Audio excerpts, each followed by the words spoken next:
Herkesten xahiş edirik ki, xəbərə keçmədən öncə videonu bəyənin və rəy bölməsində fikirlərinizi bildirin. Dünyada və ölkədə baş vermiş ən son xəbərləri bizdən izləyin.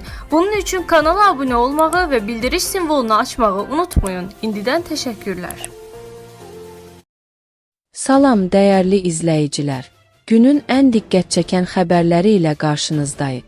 Pensiyalarla bağlı mühüm yenilik var. Müəyyən hallarda vətəndaşlara əlavə stac hesablanacaq. Digər tərəfdən, Prezident Ayazın arzusunu reallaşdıraraq onun ailəsinə KAMAZ hədiyyə edib. Gəncə şəhər xəstəxanasında isə ağ xalat altında gizlənən korrupsiya iddiaları gündəmdədir. Həmçinin Azərbaycan desantları beynəlxalq təlimdə yüksək peşəkarlıq göstərərək şərti terrorçunu zərərsizləşdirib və qrup rəhbərini ələ keçirib. Bizi izləməyə davam edin.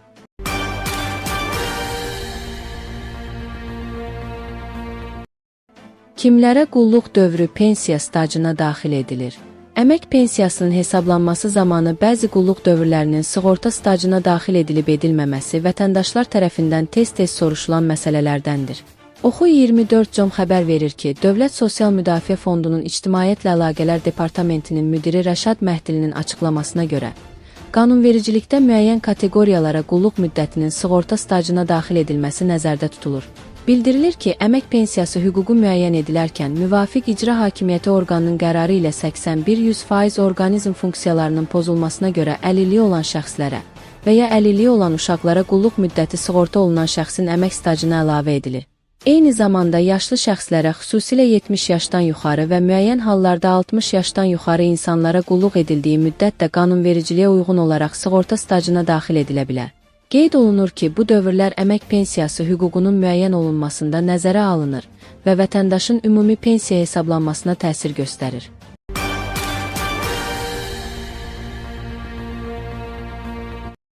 Xocavənd rayonunun Xanoba kəndində yaşayan balaca Ayazın arzusu reallığa çevrilib. Bakıpost AZ xəbər verir ki, Prezident İlham Əliyev martın 17-də kənd sakinləri ilə görüş zamanı Ayazla da söhbət edib. Səmimi diyaloq zamanı Ayaz ölkə başçısından KAMAZ markalı yük avtomobili istədiyini bildirib. Qısa müddət sonra Prezident Ayazın arzusunu yetirinə yetirib. Ayazın yaşadığı ünvana KAMAZ markalı yük avtomobili göndərib.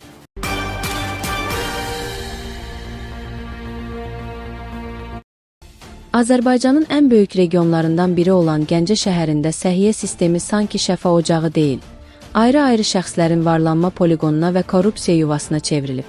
Ortaya çıxan mənzərə təkcə qanunların ayaqlar altına alınması deyil, həm də xalqın sağlamlığı ilə oynanılan iyrənc bir oyunun sübutudur. Bu cinayət və rüşvət zəncirinin başında dayananların əməlləri artıq gizlədilə bilməyəcək qədər ifşa olunub.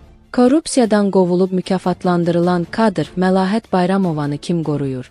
Nocoment AZ xəbər verir ki, Gəncə şəhər səhiyyə xəstəxanasının kadrlar şöbəsinin müdiri Məlahət Bayramovanın fəaliyyət trayektoriyası hüquq mühafizə orqanlarının birbaşa hədəfi olmalıdır. 2024-cü ildə 103 xidmətinin qaracının müdiri Vidadinin korrupsiya əməllərinə görə həbs olunduğu ərəfədə Məlahət Bayramova da işdən uzaqlaşdırılmış və 5 ay evdə oturmağa məcbur qalmışdı. Lakin hansısa gözə görünməz əllər yaxud rüşvət pulları işə düşdü və bu şəxs heç bir şey olmamış kimi yenidən eyni vəzifəyə qaytarıldı. Bu da azmış kimi Gəncə şəhər icra başçısı Niyazi Müəllim 2025-ci ilin 8 mart Beynəlxalq Qadınlar Günündə şəhərin həqiqi, fədakar həkimlərini və tibb işçilərini kənara qoyaraq, korrupsiya ləkəsi olan bu qadını xüsusi mükafatlandırdı. Cənab başçı, korrupsiya əməlinə görə 5 ay işdən uzaqlaşdırılan birini mükafatlandırmaq hansı məntiqə, hansı dövlətçilik prinsiplərinə sığır? Bu, şəhər səhiyyəsini talayanlara verilən bir yaşıl işıq və xalqa qarşı açıq bir lağlağıdır. Səhiyyə ocaqları Silə Holdinginə çevrilib. Məlahət Bayramovanın özbaşınalığı bununla da bitmir. O, dövlət müəssisələrini öz ailəsinin gəlir mənbəyinə çevirib. Gəlinini Abbas Səhhət adına xəstəxananın kadrlar şöbəsinin müdiri təyin etdirib. Oğlunu həmin xəstəxanada Mırtiyə nəzarətçi adı altında qanunsuz pul yığmaqla vəzifələndirib. Hansı tibbi ixtisasla, hansı haqla? Əri Fəxrəddin Quliyev 1-ci qrup əlil kimi qeydiyyatdadır. Kağız üzərində ağır xəstə olan bu şəxs hər gün maşınla arvadını işə aparıb gətirir. Bu azmış kimi 1-ci qrup əlillərə ayrılan və dövlət tərəfindən pulsuz verilməli olan dərmanlar bu ailə tərəfindən mənimsənilir və apteklərdə qeyri-qanuni satılaraq xalqın haqqı talanır. Heç bir ciddi vəzifə tutmayan bu ailənin hündür mərtəbəli villaları, Lüks maşınları və sonsuz sərvəti hansı yollarla əldə edilib? Bu sualın cavabı bəllidir. Tibb bacısı olmaq üçün 10.000, xadimə olmaq üçün 5.000 manat rüşvət yığmaqla. Poliklinikalarda və xəstəxanalarda işə düzəlmək resurs deyil. Bayramovanın şəxsi ticarət obyektidir. Qanunsuz həkimlər və ölü canlar. Gəncə Səhiyyəsinin müdiri İlkin həkimin fəaliyyəti də Bayramovanın idarəçiliyindən geri qalmır. Məlahət Bayramovanın tapşırığı və İlkin həkimin imzası ilə rezidenturanı bitirməyən, həkimlik fəaliyyətinə hüquqi icazəsi olmayan şəxslər qanunsuz şəkildə həkim təyin edilirlər. Bu, birbaşa Gəncə sakinlərinin həyatına qəsddir. Digər tərəfdən, qanunla 65 yaşı tamam olmuş vicdanlı həkimlər rüşvət vermədikləri üçün işdən qovulur. Lakin Bayramovaya pul ödəyən 70 yaşdan yuxarı şəxslər, Tükəzban Məmmədova, Müsaidə Qasımova, Məlahət Hacıyeva və qanunsuz olaraq saxlanılır. Nurlana Rüstəmova adlı dietoloq işə gəlmədiyi halda illərlə adı tabeldə gedib və dövlətin büdcəsindən ayrılan pullar bu şəbəkə tərəfindən mənimsənilib. Sövdələşmələr və pandemiya talançılığı. İddialara görə İlkin həkim deputat olmaq xülyasına düşüb və Bayramovaya onu Bakıda yüksək vəzifəyə çəkəcəyi vədini verib. Onların bu günah ortaqlığı illər öncəyə, pandemiya dövrünə dayanır.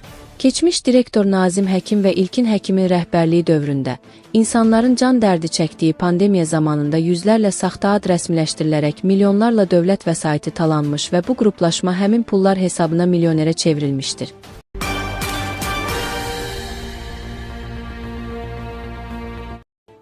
Azərbaycan desantları Türkiyənin Konya şəhərində keçirilən Anatolian Poynikh 2026 Anadolu Ankası 2026 beynəlxalq axtarış xilasetmə təlimində şərti terrorçunu zərərsizləşdirib və qrup rəhbərini ələ keçirib. Bu barədə Müdafiə Nazirliyindən məlumat verilib. Bildirilib ki, təlim planına uyğun olaraq keçirilən brifinqlərdə iştirakçılara təhlükəsizlik qaydaları, icra olunacaq tapşırıqların mərhələləri, həmçinin əməliyyatların aparılacağı ərazinin relyefi və iqlim xüsusiyyətləri barədə ətraflı məlumat verilib.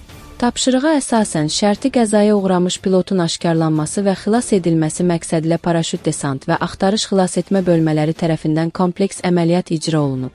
Helikopter vasitəsilə əraziyə cəlb edilən paraşüt desant və axtarış xilasetmə xidmətinin mütəxəssisləri fast drop üsulu ilə eniş edərək binada mövqe tutmuş şərti terrorçu qrupu zərərsizləşdirib və qrup rəhbərini ələ keçiriblər.